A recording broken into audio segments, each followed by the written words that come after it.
Hello, Sid here again. Welcome to my YouTube channel and part 2 of my memoirs. Once again I've divided it into chapters so you can take your time if you want. Whatever you do, have fun.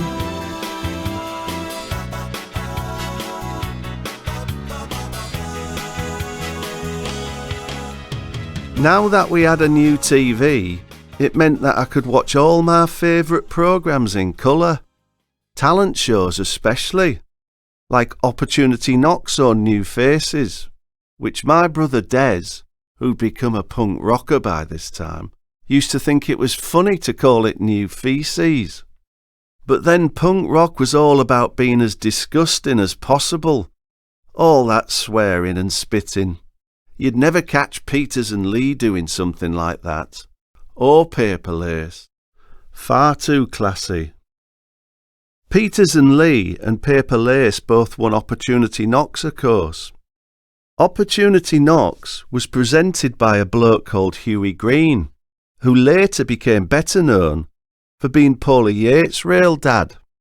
It was a massive scandal when everyone found out. It's really hard to compare that to nowadays.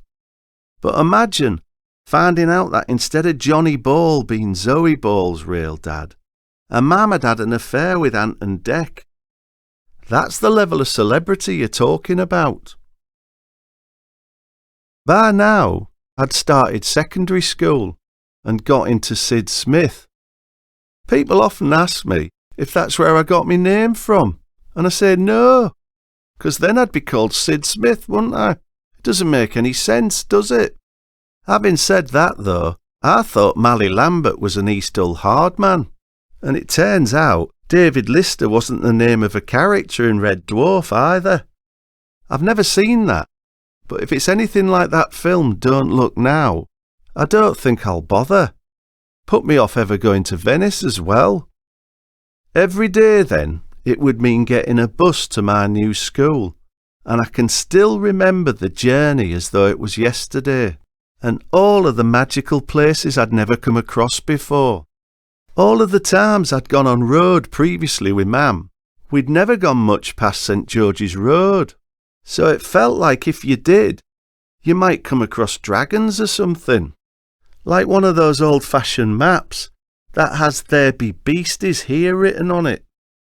Before I even went up that way, I remember someone saying there was a troll under Hessel Road flyover. But it turned out it was actually a trolley. Some kids had been using it like a dry run for the Winter Olympics, like a bobsleigh bogey or something like that.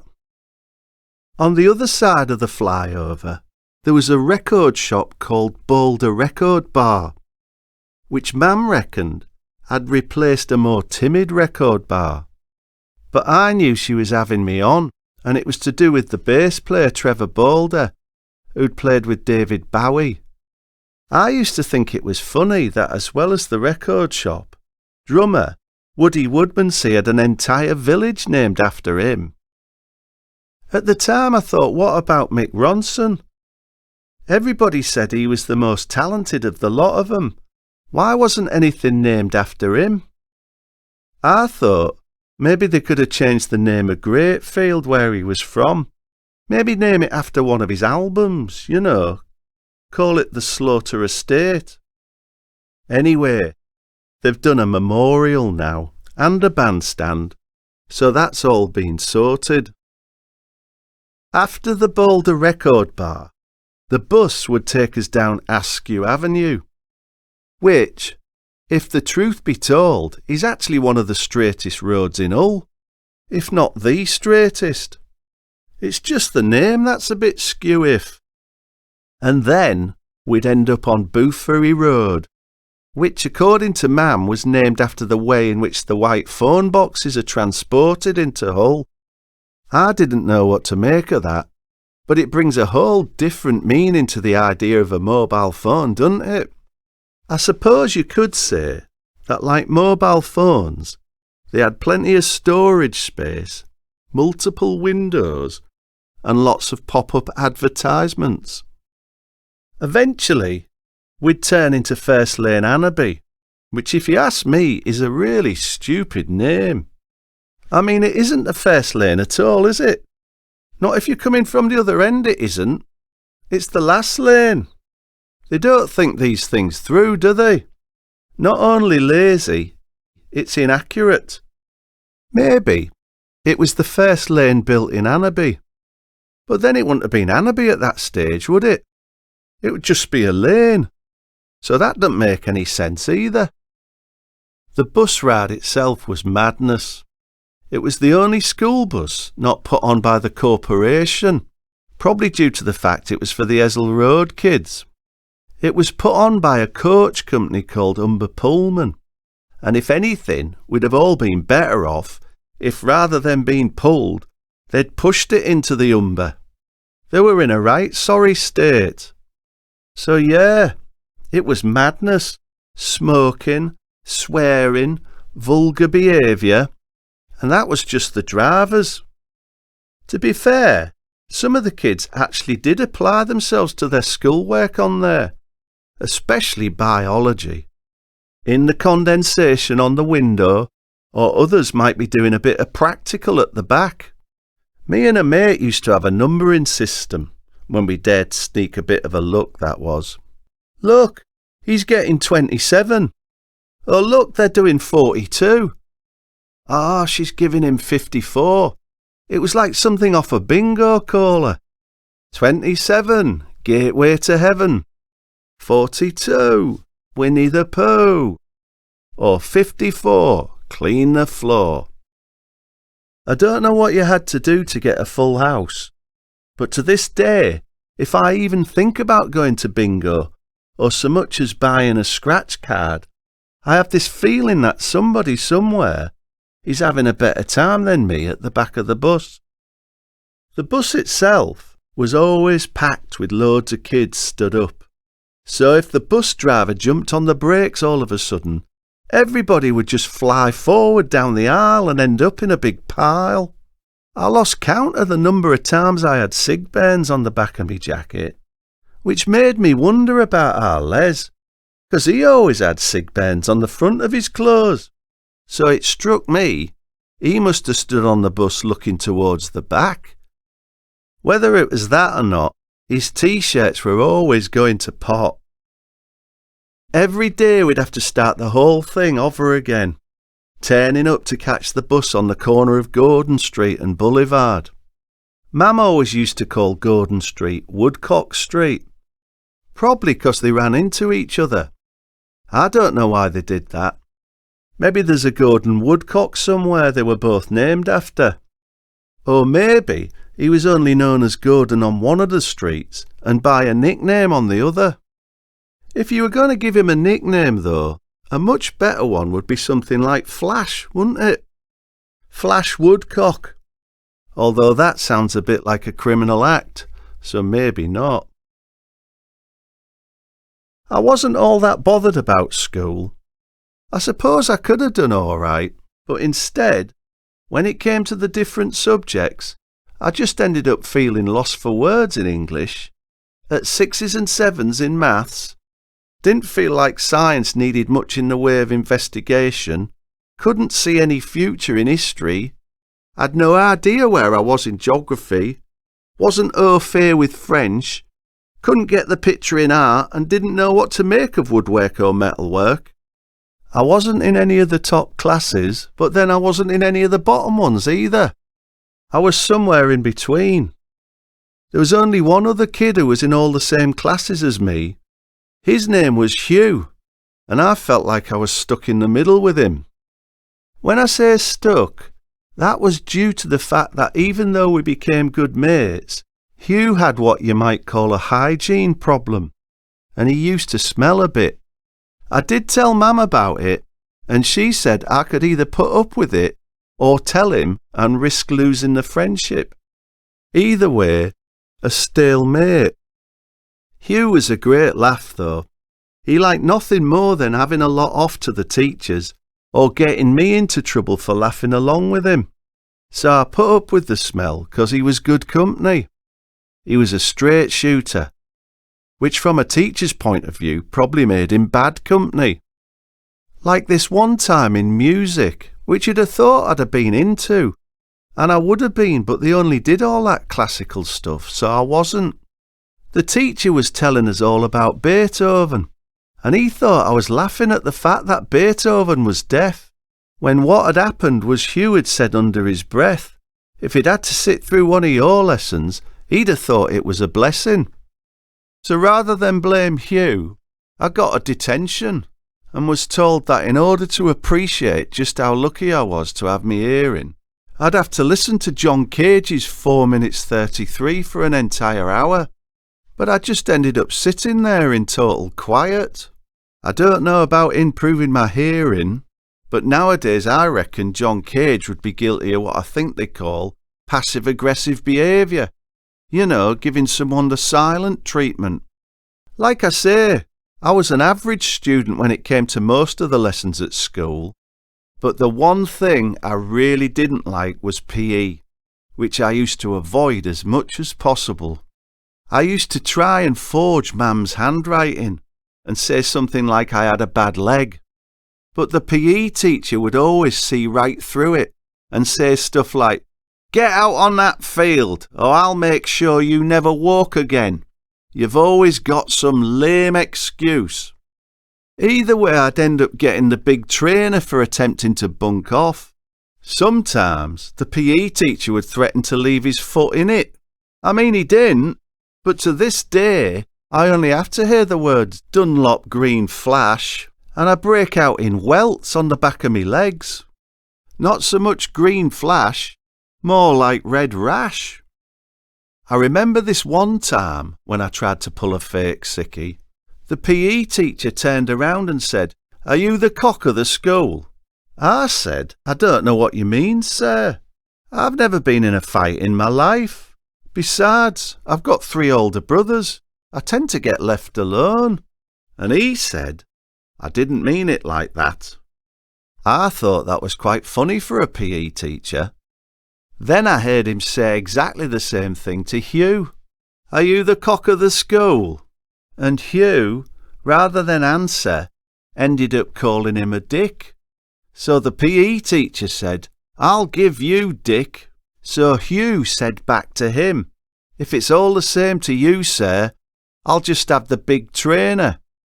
At least that way we can consign the punishment to the exterior of my person."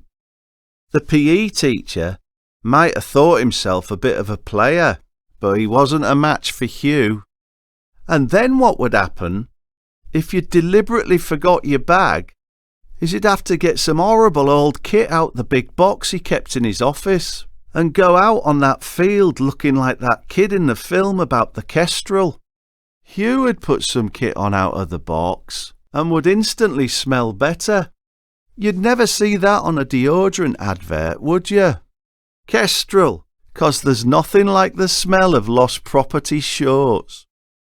You had no choice to put the kit on, really, 'cause if you didn't, you could end up playing murder ball in your underpants. I thought it was called that 'cause of where the PE teacher used to aim at when taking his turn. I suppose it could have been worse. It could have been rollerball. The last thing you need is a metal object or a spiked glove heading in that direction. Although in later life, I found out that some people have a lot of time for that sort of carry-on. The only lesson I did try and make an effort in was RE, mostly 'cause I was keen to find out what being a Buddhist was like, 'cause my real dad, who had given me my middle name Arthur, had gone off to find out how to become one.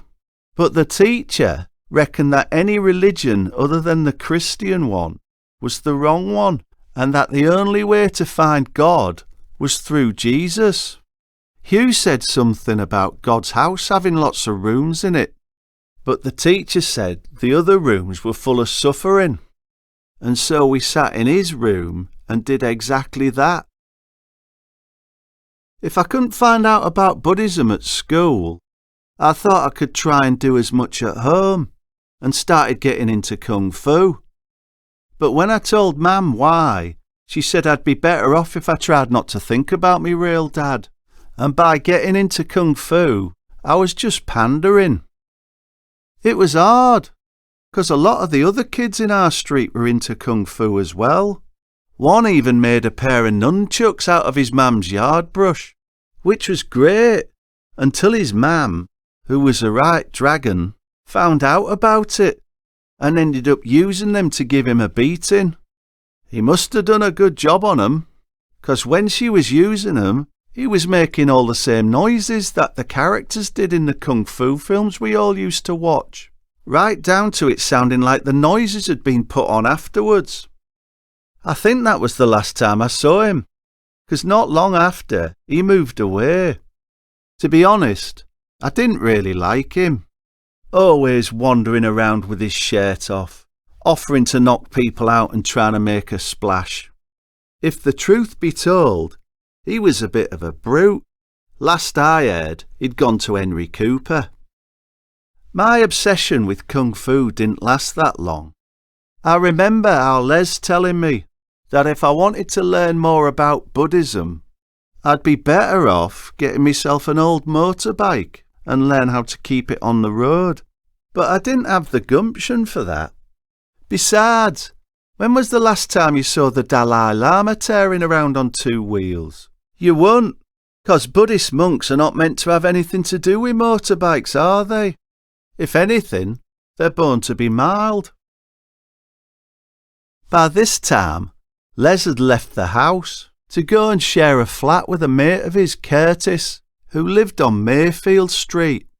Mayfield Street was off of Spring Bank, which, if the truth be told, wasn't a bank at all, and was actually open the whole year round. Unless by spring, it's meant to be a bank that just sort of leaps out at you. Maybe that's it. But the thing I remember most about Spring Bank was seeing all these kids from Harmer's College walking along there in their shorts, satchels and caps. Les used to call them Little Anguses and said that private schools were known for their love of AC/DC.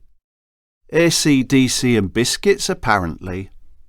It's an odd combination, but according to Les, they have a bit of a tradition where they come together.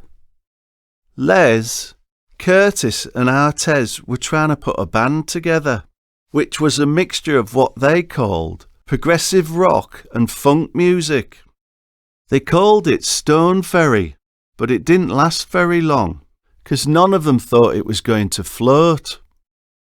It was all a bit half-hearted anyway, 'cause even though Tez, who was living at lots of different addresses, always turned up with all of the music in his head and ready to play, he was getting more into Northern Soul nights, dancing and keeping the faith. Although you couldn't say that about the various women in his life. Les said Tez's love was definitely of the tainted variety. Les wasn't very focused either, and Mam suspected it was because he was growing something he shouldn't be. She said she wasn't worried though, 'cause as clever as Les was, he wouldn't get very far, as his lack of practical skills was chronic, and whatever he was doing, he'd make a hash of it. I was still getting the benefit of Les's fantastic knowledge, and he'd always try and teach me new stuff when he walked me home after visiting him. I remember one time he said something that really stuck with me. He said talent borrows, but genius steals. At the time, it sounded as though he'd just come up with it, but I'm pretty certain now he'd got it from somewhere else. Our Des, in the meantime, had joined a punk rock band, playing drums behind three girls called Gash. I think they were all from nice backgrounds, really, but even so, they changed their own names to horrible punky ones, like Anna Palindrome, who was on guitar, Beverly Westwood, who was on bass, and a singer called Patty Slapper. Although there's a lot to be said for being able to slap a decent patty, my life would be a lot poorer if it weren't for having the odd patty slapper in it. They wrote a lot of songs about what they called sexual politics, and I remember one of them called Is It In? Open brackets, 'cause I can't feel a thing, close brackets. They did an artsy film of themselves, wanging a welly up White Frigate. I don't know what it was they were trying to say, but on the strength of that performance, I'm not sure I'd want any of them wanging my welly. Not unless I fancied having it slapped continuously against the window of the old Marks and Spencer department store. And as for Uncle Sandy, he was being his usual cringy self, and now everybody in the house was having to suffer his cringiness as well, 'cause he'd gotten into CB radio and fancied himself a bit, what with all of the language that went with it, spending most of his time chatting in a pretend American accent to some bloke called Big Rubber Johnny. Although it did sound funny when Uncle Sandy was saying about Big Rubber Johnny being on his crotch rocket. Uncle Sandy called himself the caretaker, like he had some mysterious handle to do with being a gangster, when that's what he was, a school caretaker. I don't suppose he told his CB mates that, did he? Breaker 19, come in, Big Rubber Johnny, this here's the caretaker. I cleaned up some vomit in the school playground today, do you copy? Yeah, we copy, go easy on that sand bucket, good buddy. Dad was still in prison, of course, but not for long. Apparently, he got a chance to go on some sort of day trip and did a runner, knocking off a couple of places on the way, then turning up at hours in the middle of the night dressed like the milk tray man, looking to give Mam a pearl necklace, which, incidentally, turned out to be just paste. Unfortunately, Mam hadn't told Dad about Uncle Sandy, let alone the fact he lived with us, so Uncle Sandy was less than pleased to get an eyeful of Dad, pearl necklace, paste or otherwise. According to Mam, the fact that Dad had taken his clothes off and somehow managed to climb into bed and cuddle up to Uncle Sandy not only made Uncle Sandy wonder if he was being burgled, but also wonder if someone had pushed some kind of weapon into the small of his back. A prospect that caused him to stiffen before deciding he was going to cross swords with the offender. Anyway, before you knew it, Mam said there were a couple of naked blokes fighting in the main bedroom, with Dad looking like he had a definite physical advantage, or as Mam put it, the bigger chap. In the end, Mam, who was no stranger to taking on one bloke, let alone two, ended up having to pull them both off. I mean, talk about having your hands full. The whole episode created such a commotion that one of the neighbours ended up calling the police, so you can imagine what that was like when they turned up.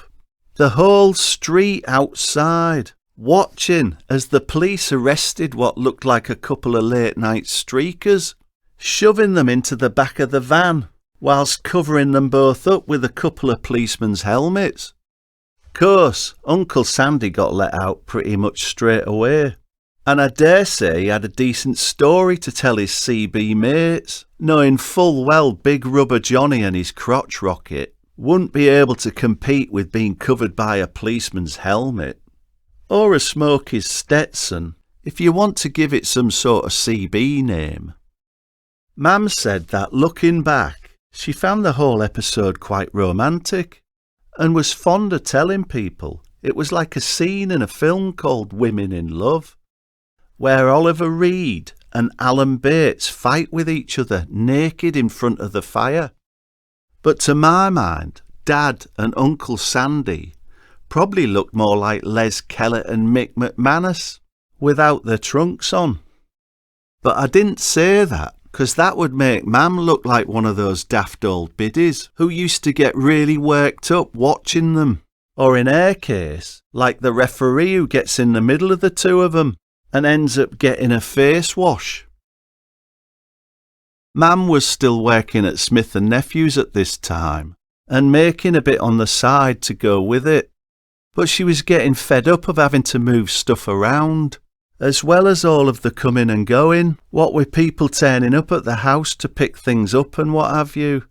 Worse, when you got police coming round as well to arrest naked men at who knows what hour, you can hardly say you keep a load of Germaline, bandages and truss supports handy in the event of an injury due to the regular naked wrestling bouts you've been staging in your house. The police are not going to canvass that idea. But then she came up with a bit of a brainwave.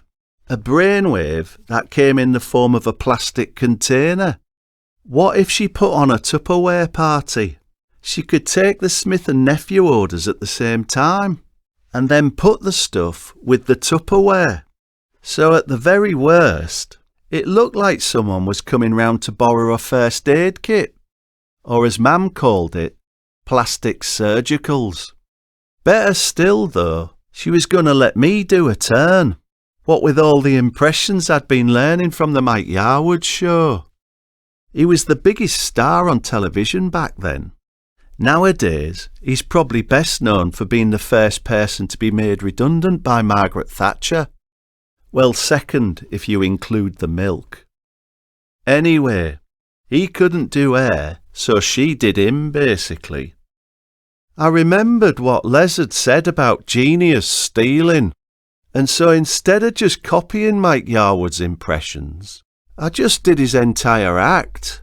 I can still remember most of it today, but I can't do a lot of them, because it turns out that a lot of 70s entertainers weren't quite as clean-cut as they made themselves out to be. I mean, that's not quite true.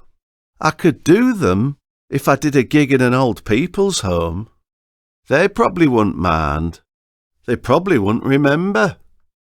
I tell you how bad it was, though.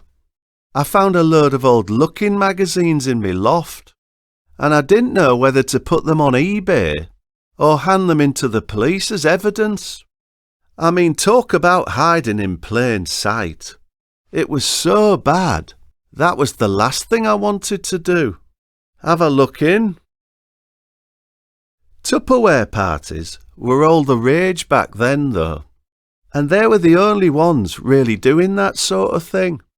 Nowadays, there's lots of similar stuff like Ann Summers, who also do a certain amount of stuff made from plastic as well, but I'm not sure you'd want to put any foodstuffs near any of them.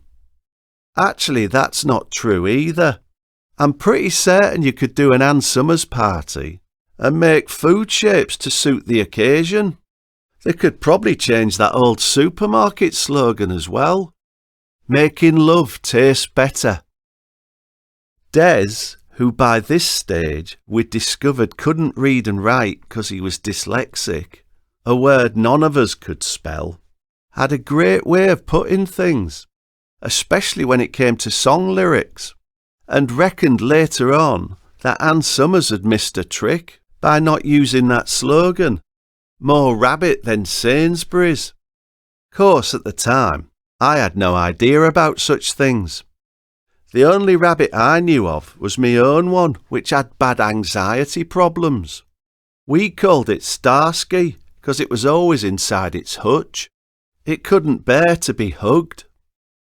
Mam then had plans to put on a really big spread, and she'd managed to acquire stuff like a fondue set, a rotisserie, and a waffle iron. It all looked like something off of the Generation game. All that was missing was the cuddly toy. Apparently, all of the items had been on a conveyor belt at one time or other, but unlike the Generation game, Mam was having difficulty remembering how she'd acquired them. On top of that, she was putting together some great food. Loads of stuff I'd never come across before. A cheese and pineapple hedgehog, vol au vent, quiche, crepe Suzette, and an Arctic roll.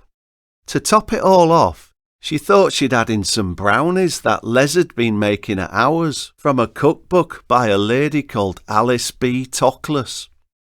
In fact, she reckoned, food-wise, they'd be a high point. Not only that, she thought it'd be a great touch, especially 'cause the local Tupperware lady was also the local brown owl, so she'd probably appreciate a nice little brownie. And Mam would probably earn a few brownie points to go with it. So everything was set. Brown Owl turned up, put out a display, and then we waited for the guests to arrive. Before long, the house was full of all the local ladies, including Aunt Queenie and Auntie Didlum. And Mam was combining orders of all the various things from Smith and Nephews, as well as all the Tupperware stuff Brown Owl had shown us in her presentation, with the new Dishtopia colour range proving very popular. Colours like Curious Yellow, Clockwork Orange and Soylent Green. Of course, Uncle Sandy was being his usual creepy self. Mam had only let him come along to help out, 'cause she would be busy sorting out the Smith and Nephews stuff. So he was wandering round, serving food and drink and saying stuff like, "Can I fill you up? What a lovely pair of jugs you have. And haven't you got a nice box?" I wouldn't mind, but for some reason, everyone seemed to find him really hilarious for a change.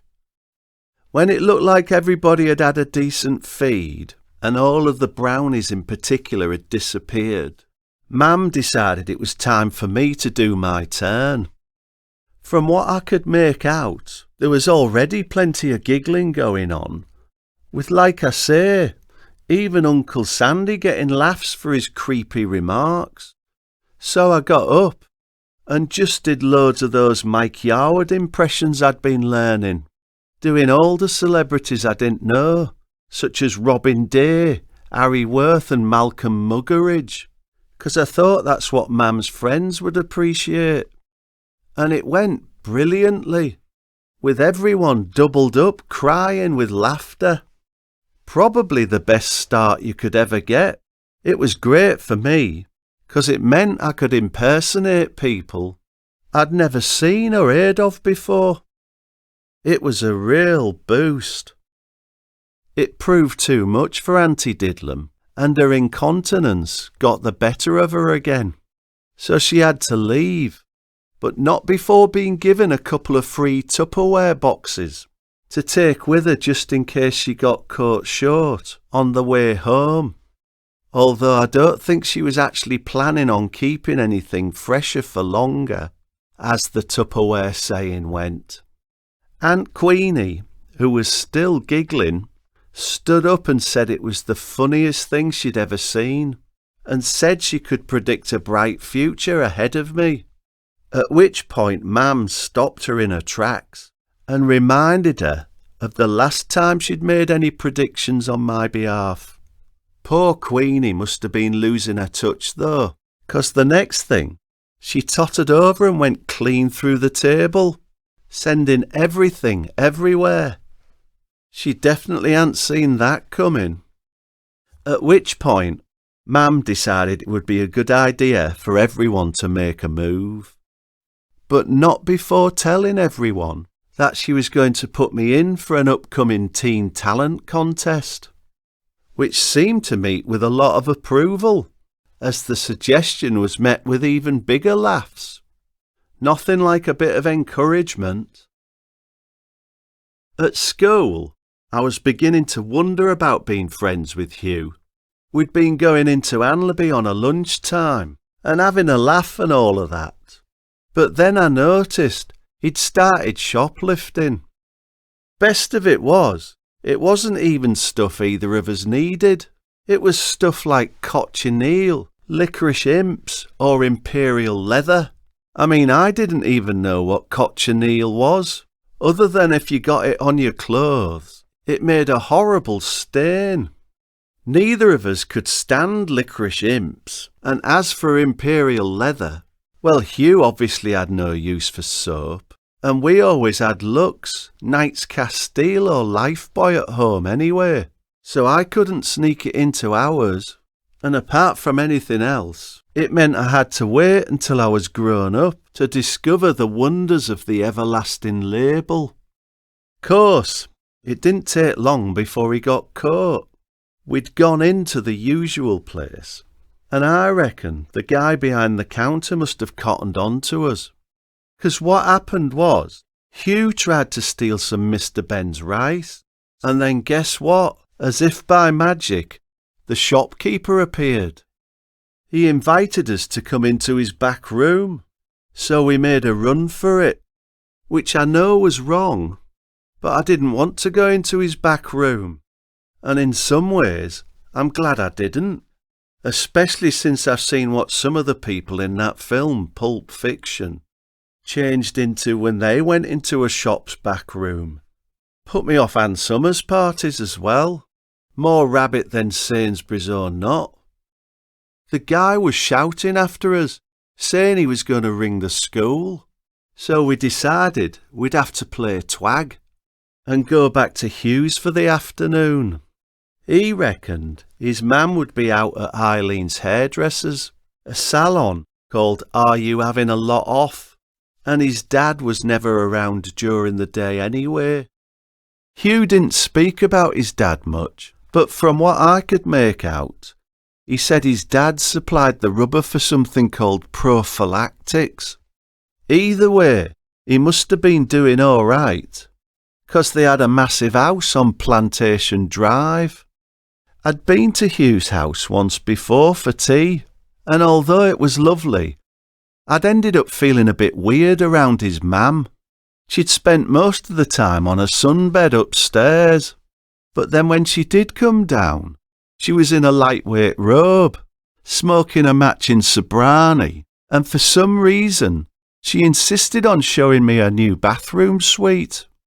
Hugh said to leave me alone, and that neither of us was interested in any bathroom suite, which was definitely true of him, what with his hygiene problem and all of that. I mean, he lived in such a lovely house, I couldn't understand why he didn't get a bath. But then I couldn't understand why he was shoplifting either. If anything, I would have thought that's going to make you sweat even more. Anyway, I went upstairs with her just to be polite. And then she started saying stuff like, I get a shower every day, touch wood. Do you ever touch wood? I like touching wood. I think it's a source of comfort, don't you? Like I say, I felt a bit weird. But she was all smiles and wiggling about a lot as we went into the bathroom. Nice carpet, don't you reckon? Shag. What do you think of shag in the bathroom? Well, I didn't know where to put myself. And I said, I suppose it's as good a place as any, but wouldn't it get wet? And she said, I should hope so. That's the whole point of having it in here. Wet and soft to the touch. Then she says, what do you think of the fittings? Silver, much classier than gold. I don't like gold in showers, not to my taste at all. All a bit tacky if you ask me. Then she starts asking me about what the basin next to the toilet is, which is when Hugh came rushing up from behind and says, it's a bidet, mum, he knows that, before turning to me and saying, she's got that 'cause she talks out of her backside, and most of what comes out is crap. I was quite shocked, and I couldn't imagine saying something like that about my mam, let alone in front of one of me mates.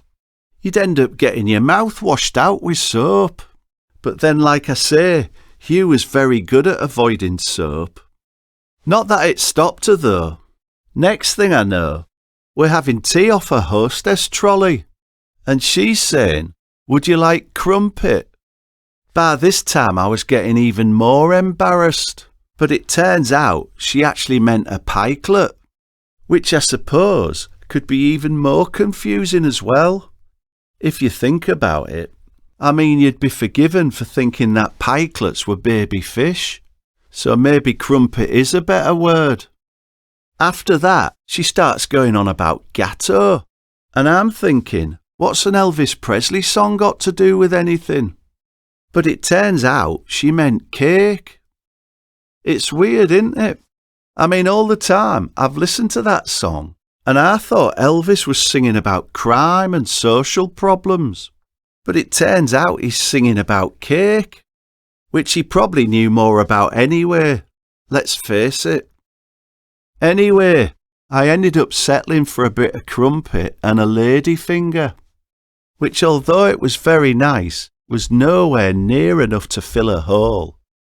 When I got home, I told Mam all about it, and Mam said, well, if that's who I think it is, she was like that at school as well. Hostess trolley. She was always putting it about.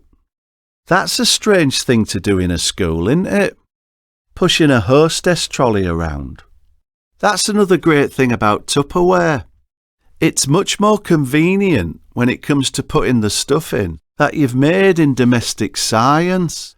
I mean, who wants to take a hostess trolley to school? And with that, Tez, who was making a rare visit, popped out to get us all patty peas and chips, but not before reckoning that he could get some work out of a mate of his called Timmy, who had a window cleaning round that included Plantation Drive. According to Tez, there were no end of women willing to fill the bucket. Later on, I told Les all about it as well, as he was walking me back from Mayfield Street. And he said sometimes people say these things unintentionally, before going on to give me a really big explanation about something he called a Freudian slip. It sounded really interesting, but I must admit I'd forgotten most of it by the time we reached Ainlby Road.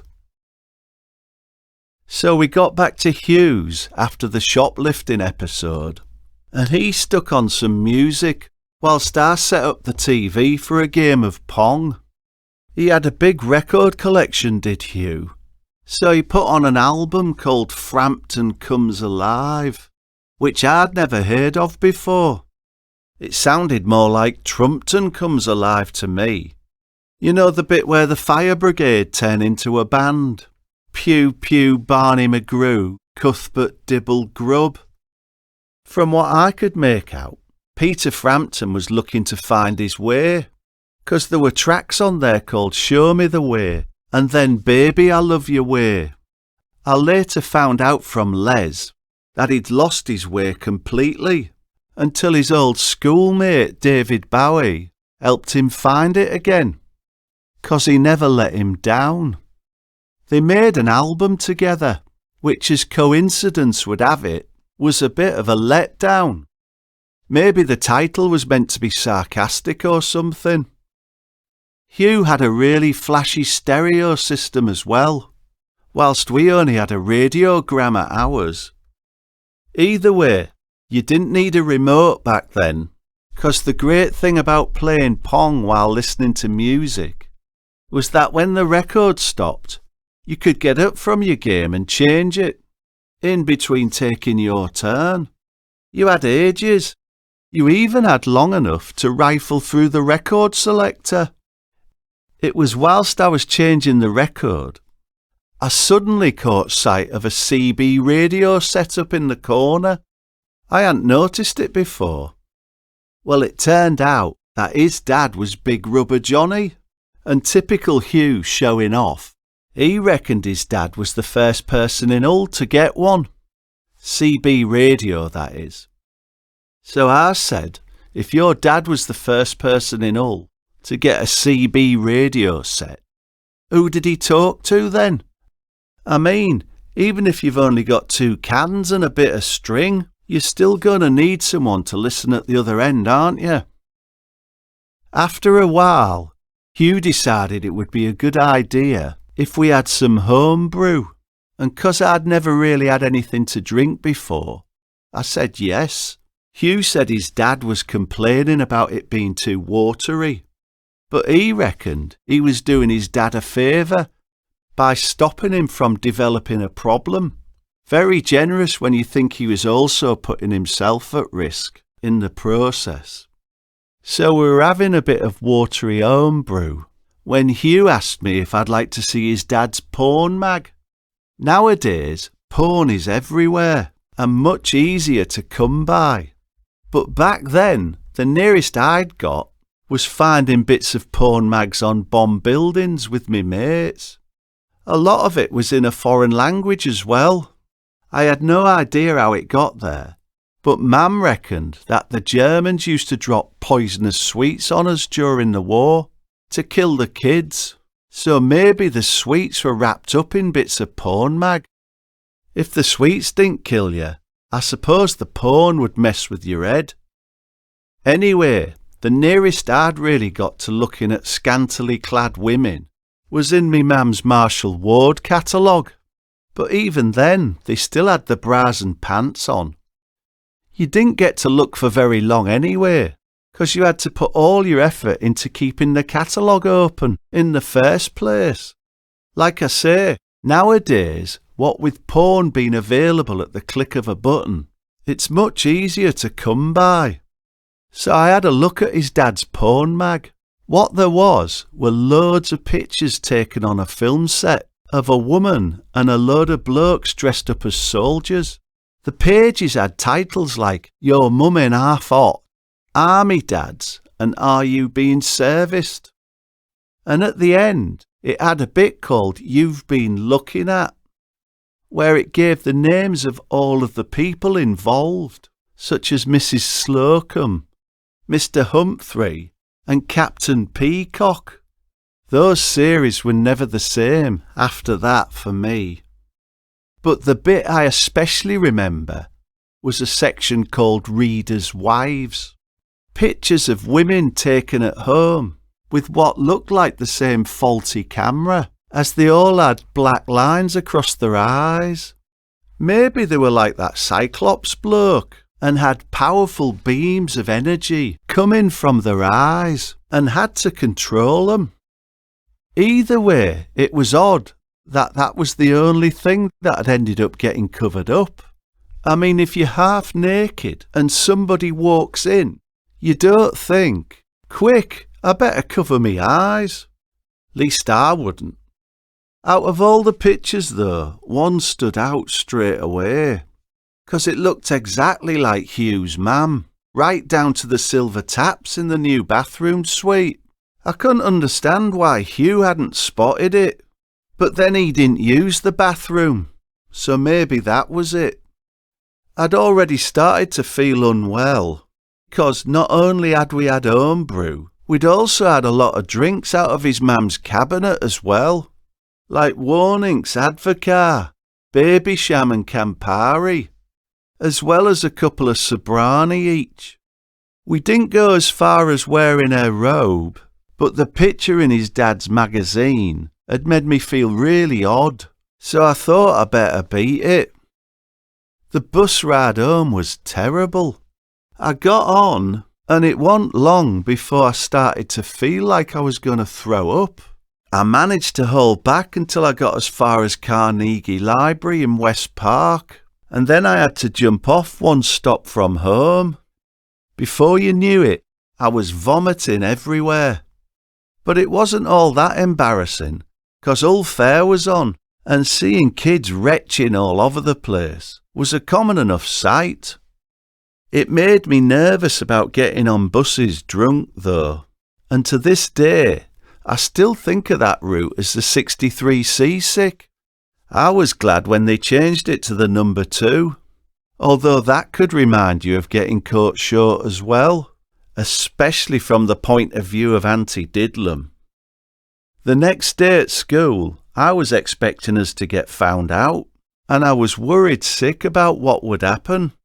But all that did happen was the head mentioned it in assembly, saying that there'd been reports of a couple of students shoplifting in Ainleby, and to mark his words, he'd get to the bottom of it. It's a good job they didn't have electronic registers in those days. Otherwise, we'd have ended up knowing what was meant by getting to the bottom of it as well. The Teen Talent Contest was to be held at a popular Hull nightclub called Tiffany's, or Tiff's if you will, 'cause there was always one going on in there. The show had been put together by a local impresario, booker and compere, called Benny Getz, who usually went out together with his backing band, Benny and the Getz. To say Benny fancied himself was an understatement. The night I met him, he had his shirt open to his waist, with a large medallion, and was smoking menthol cigarettes, 'cause he thought they made him look minted, although in his condition, he looked anything but mint. He spent so much time running in and out of the toilets that night that we ended up giving him a nickname, Benny Spend a Penny, although Les reckoned that spending a penny was the last thing Benny was doing, especially being as tight as he was. I remember Les saying, "I had no idea incontinence had such an irritating effect on your nose." So anyway, there were 5 acts in each half, and to this day I can remember every one of them. I was on in the second half, backed by my brothers, who between them had put together a routine for me. But before all of that, we had to put up with Benny's warm-up, which was always successful apparently, 'cause by the time he'd finished, the audience were desperate for anybody to come on and take over. He could make the least talented individual look good. Benny started things off with the Getz backing him on the song Young Girl, a bad choice according to Les, before doing what he always did, which was tell a load of jokes that fell flat, so that he could fall back on his catchphrase, which was to ask a woman in the front row if they got it. "Do you get it?" before turning to their husbands or boyfriends. "Does she get it?" And that was it, the entire warm-up. I mean, I didn't get it either. Next, he introduced the judges, who consisted of the entertainment editor from the Hull Daily Mail, who was anything but entertaining, and a dancer friend of Benny's called Exotic Eve, who, according to the lads, had a very large snake called Temptation. Eve had a speaking voice that sounded like Eartha Kitt, but with a Hull accent, and the lads reckoned Eve was only on the bill 'cause they were a close friend of Benny's, and that Eartha Kitt was a good way of describing Eve's act. Each of the acts would then come on, answer a few questions with Benny, say a bit about themselves, and then perform their turn for the audience. First off was a kid who said he was part Jamaican and went to Kingston. He was dressed in a karate outfit and set about showing his moves with a load of bricks and boards, whilst the Getz played kung fu fighting behind him. The only problem was he didn't manage to break anything, so it all went a bit wrong. At the end, Benny, who we knew couldn't tell a joke but was very quick with a put-down, said, "Well, it's a good job he's got his pyjamas on, ain't it? 'Cause he'll be going home early." Brutal, but true, sadly. Next was a kid who came on with his shirt off and said he was a muscle dancer. He said his favourite subject was physics, which he studied at Kelvin, which even with the little bit I knew would have meant he should at least have understood something about movement. But 'cause he lacked definition, and when he got going to the tune of Wheels, a favourite of mine, it didn't look like how it was happening. He just ended up raising his arms here and there and turning round every so often. Benny said, "I think we've just been watching someone reenact a recent doctor's examination," which was a correct diagnosis. Then we were treated to a conjurer called the Great Gansted. He came from Sprotely apparently, but it didn't have the same ring to it, so Gansted it was. And speaking of rings, he had a set of them, but 'cause of his nerves, everyone could see there was a gap in them, which he didn't cover up properly. Every trick just fell apart. He kept dropping his disappearing coin. A member of the audience took 2 cards rather than 1, which both turned out to be the same, and his rope failed to stand on end. Benny said, "I think that made everybody's rope fail to stand on end. Can you make yourself disappear, son?" To be fair, you could at least describe Benny's put-down as magical. After that was a lad in glasses who made bird noises, collected American comics, and went to Marvel. I didn't recognise any of the birds, and even though the audience had been encouraging all night, he did lose them a bit with his very monotone delivery. "This is the chaffinch, it goes like this. This is the tony owl, it goes like this. This is the thrush, it goes like this." Once again, Benny came back on and said, "That's the nearest he's going to get to any sort of thrush, isn't it? He likes the birds, doesn't he? But I'd be surprised if they liked him." Then finally, at the end of the first half, there was a juggler and unicyclist from the grammar school. I never understood the name grammar school. I said to Des, "It's odd that. Imagine going to a school that only taught one part of a subject. And why grammar? I mean, in that case, why aren't other schools named after just one part of a subject?" And Des said, "Say something such as the Sydney Smith School of Alliteration." I didn't get it, but then Des knew all about being illiterate. Des also reckoned the kid might have been studying tenses, 'cause that's how everybody felt at the end. Tense. He was a juggler and a unicyclist with a difference. He only juggled one club, and the unicycle was on stabilisers. It was so odd, Benny didn't even bother saying anything. He just brought the half to a close, and was in the toilet before the audience had even got out of their seats. You couldn't see him for dust. It wasn't long before the second half came around, and we reckoned we were in with a real chance. But after a short warm-up by Benny, singing the song "You're 16, it looked like the quality had gone up a bit, starting with a ventriloquist whose dummy looked like it had a lisp. From what I could work out, the dummy, who was dressed as a farmer and called Amoth, and the kid were both from South Cave and went to South Hunsley School, or as Amos put it, South Cave and South Hunsley School. It was going quite well for both of them, until they did a song together by Cliff Richard, called "In the Country," whilst drinking a glass of water, which, although it probably wasn't deliberate, he managed to shorten the word country.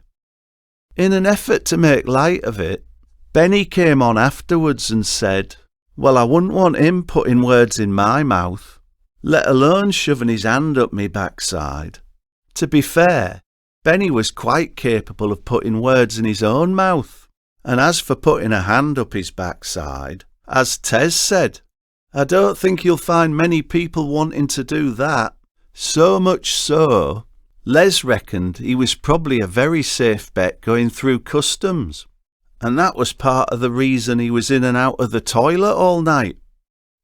For some reason, they'd put all of the girls in the second half, and the 2 girls that came on before us were both very good.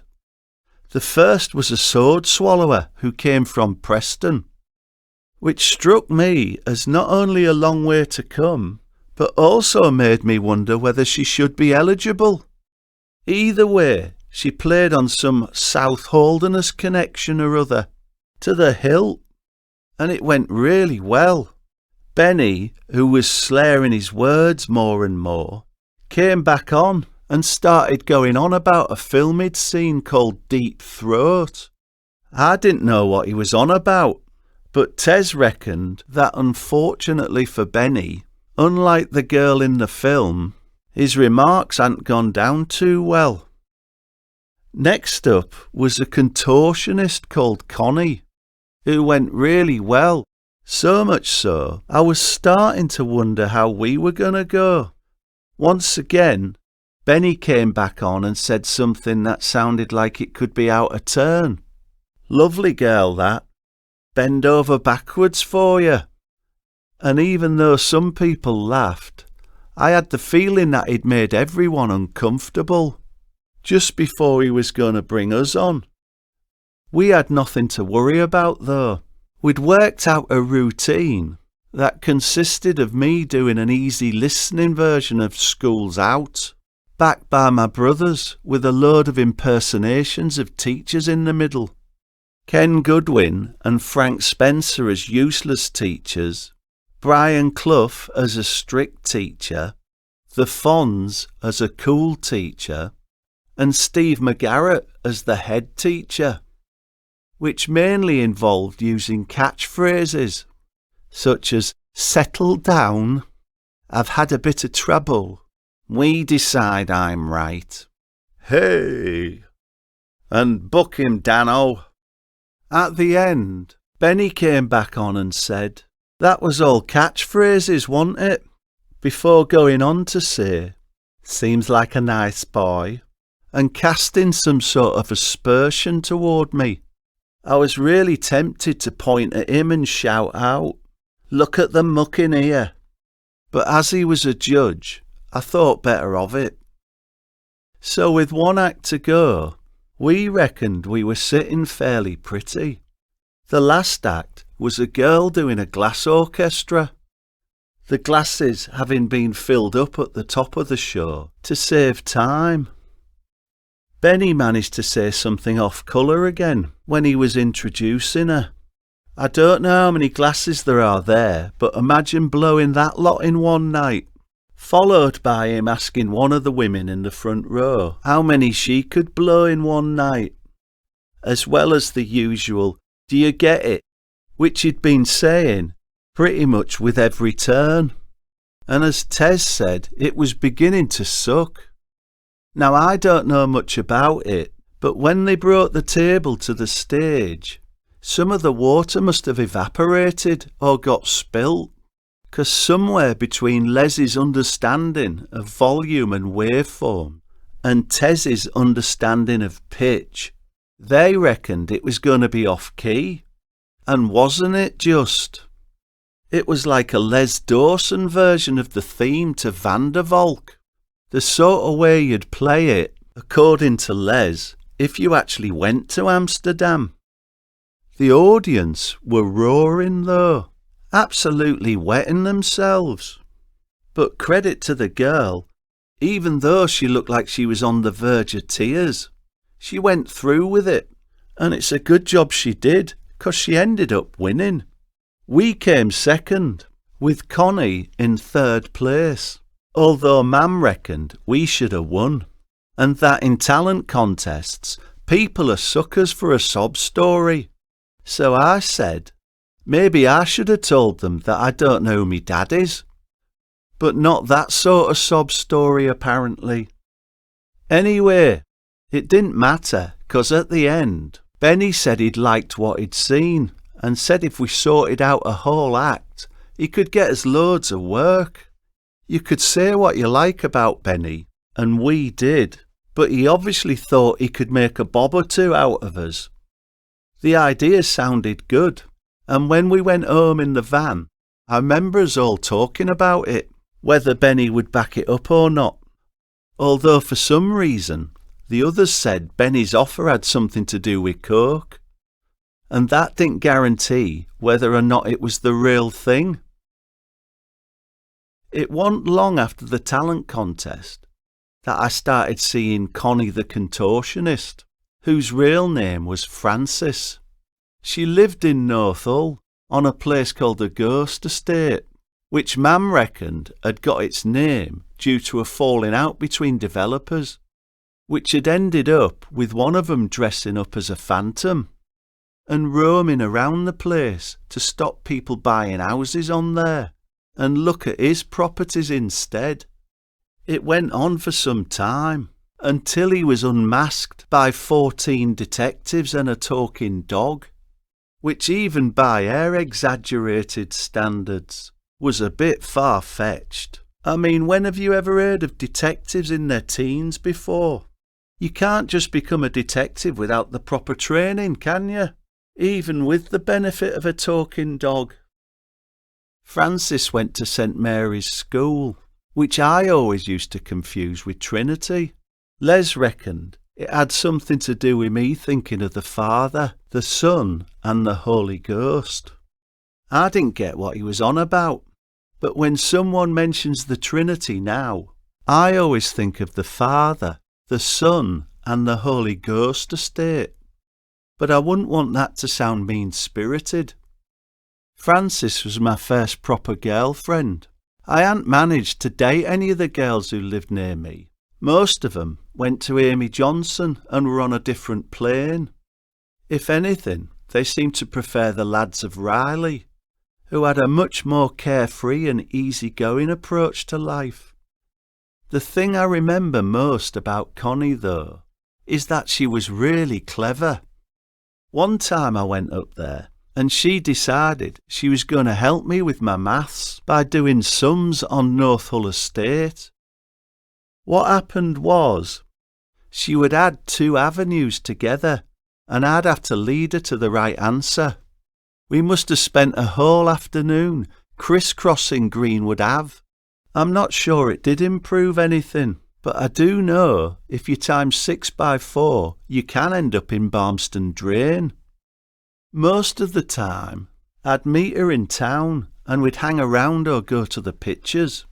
We went to see The Spy Who Loved Me together, and she said she really enjoyed it, and that it was really good to see that there were no disabled people or people with disfigurements being used as villains for a change.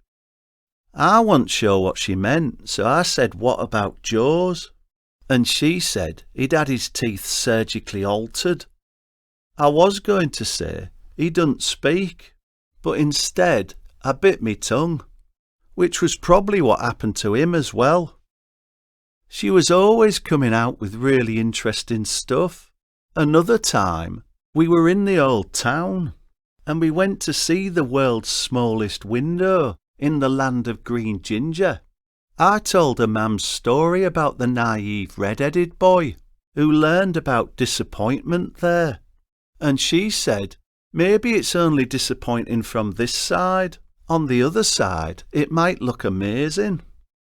I remember telling her I thought it was great that she made me see things in other ways, and she said, when you're a contortionist, you look at life from different angles. The last time I saw her, she took me to a favourite place in the whole world, Spurn Head. I'd never been there before and wanted it to be a special day, so I took her some old love arts, which said stuff on them like "Gizzer Croggy," "Don't be nebby," and "Starting a what?" A local phrase book in confectionery form. The place was really bleak and grim, but she said to her it was beautiful. I wasn't keen, especially as it was there where she packed me in. She said she had to concentrate on her O-levels, and I should do the same, and concentrate on my CSEs. To be honest, I'd have been happy just to be able to concentrate. I've tried all sorts to do something about it since then, including having drinks made from concentrate. I don't know about it improving my focus, but I did become more accurate when it came to going to the toilet. I got what she meant, but to this day, I've never been able to go back to Spurn. To me, Spurn will always be synonymous with rejection, being snubbed, getting the cold shoulder, being dismissed, getting rebuffed, being dumped, getting the brush off, being renounced, getting cast aside, being turned down, getting chucked and getting packed in. And that was the last I saw of her. I wish I'd stayed in touch. Last I heard, her parents had split up and she'd gone to live at a nan's home on Bransholme. The person who told me mentioned something about kin loss, which is exactly the way I'd felt when I'd finished with her. I was devastated.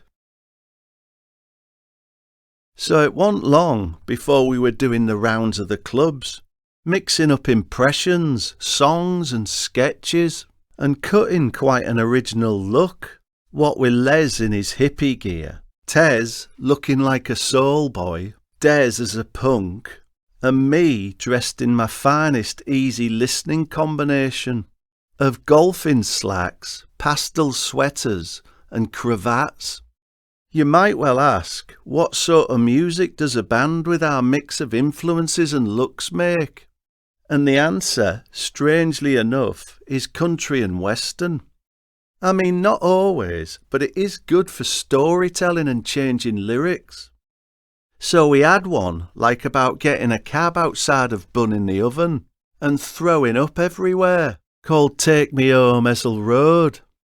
Another one about getting extra helpings, if you know what I mean, from a lunchtime supervisor, set to a David Soul tune called Dinner Lady. And one about being worried about putting your sheets in for a service wash, 'cause you fancy the girl who works there, which we called By the Time I Get to Bendix. To me, that one always felt a bit too much like airing your dirty laundry in public. Most of the lyrics were written by Des, with Tez doing the music and Les putting the finishing touches to both. We had some originals as well, such as Trogbar Blues, a sea shanty called Fisherman's Friend, or as we preferred to call it, Skate Gob, and a folk tune about a lord and gentleman from the East Riding who comes home to find his wife in a compromising position with a masked outlaw, which we called the Lady Rimswell. All very much in what's known as the oral tradition, apparently.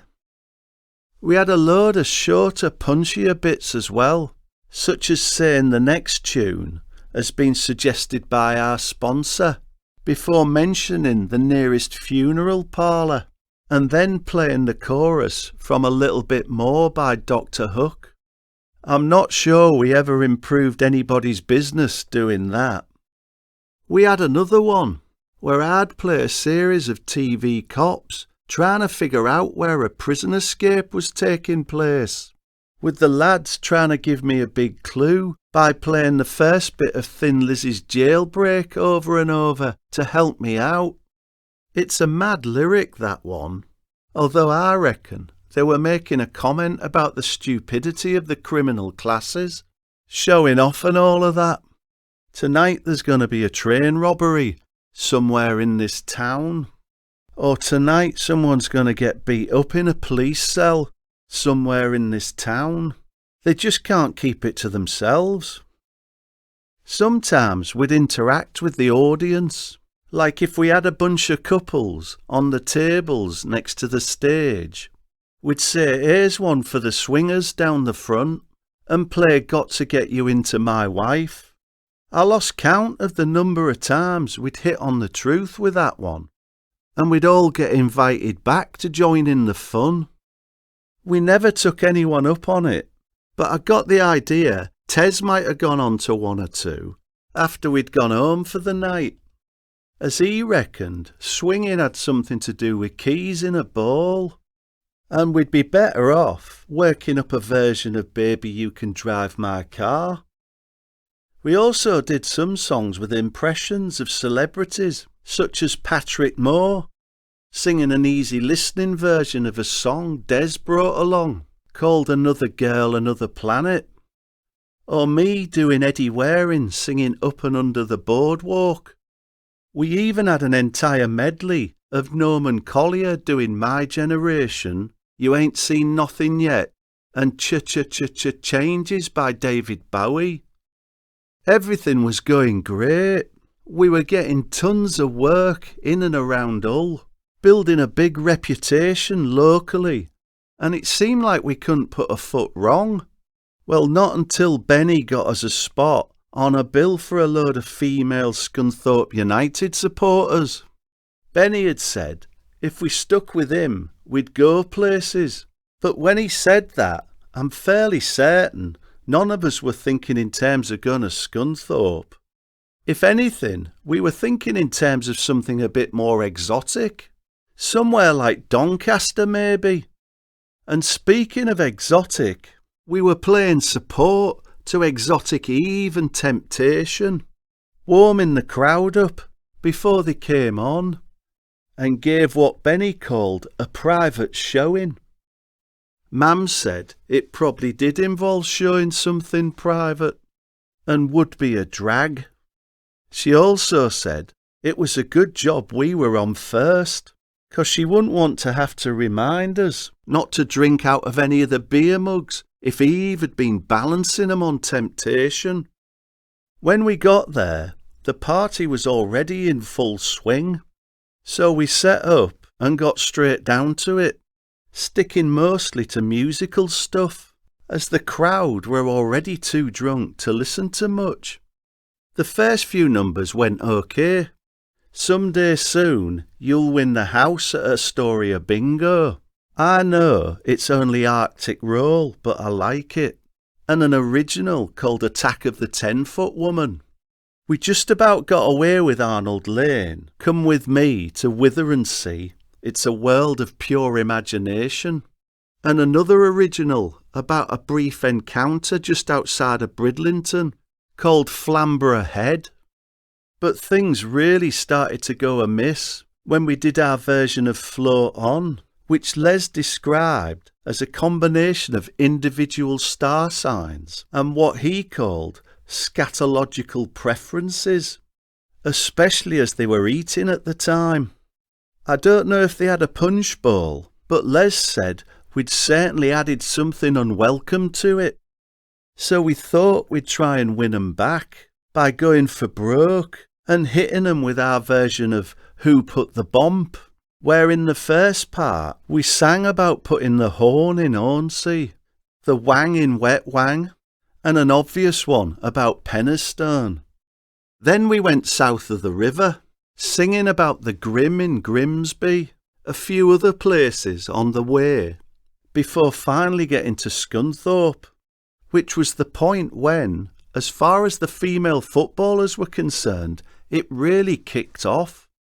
The whole thing was like a scene out of a documentary on football hooligans. Chairs thrown everywhere, fists flying, the boot going in. Honestly, if the team was as accurate as some of the kicking that was going on, they'd have been much higher placed in the scheme of things. They really would. We thought better of it, of course, took the gear down as quick as humanly possible, and headed down the fire exit just as Exotic Eve was coming up the back entrance. We said we didn't think it was a good idea to go into the clubhouse, but Eve reckoned they'd been in similar situations before, and as soon as they saw the snake, they'd calm down. They might not give in to Eve, but they'd certainly give in to temptation. And Eve was spot on. We stuck around just long enough to watch 'em all gradually settle down as they freaked out at the sight of that massive snake. Course, it would have been great to stay on and catch the full Monty and all of the extras that went with it. But we were in the van and halfway to Hull before you could say, "Take me in, oh tender woman." Admittedly, we were really worried about what Benny would say and how we might end up losing loads of bookings and what have you. But we needn't have bothered, 'cause when we rung him up the next day, he told us not to worry and that he'd sort it. He said we were destined for bigger things anyway, especially now, since he'd got us an audition with New Feces.